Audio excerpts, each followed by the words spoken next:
আমাদের মাঝে উপস্থিত হয়েছে শ্রীনগর ইউনিয়ন মোহাম্মদ হীরা পাখি এবং সাধারণ সম্পাদক বাবু মোল্লা। আমরা তাদেরকে নিজ নিজ আসন গ্রহণ করার জন্য অনুরোধ করছি। শ্রীনগর ইউনিয়ন স্বেচ্ছাসেবক দলের 2 নং ওয়ার্ডের সহসভাপতি মোহাম্মদ মনির হোসেন আমাদের মাঝে উপস্থিত হয়েছেন। শ্রীনগর ইউনিয়ন 7 নং ওয়ার্ডের সভাপতি, যিনি আজকের সভার সভাপতি, তিনি ইতিমধ্যে আমাদের মাঝে উপস্থিত হয়েছেন। তাকে আসন গ্রহণ করার জন্য অনুরোধ জানাচ্ছি। আমার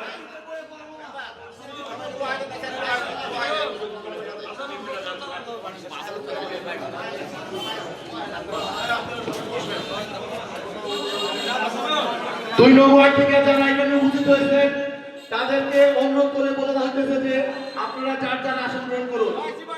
2 নং ওয়ার্ড থেকে যারা এই মঞ্চে আজকে উপস্থিত হয়েছেন তারা আপনার নিজ দায়িত্বে আসন গ্রহণ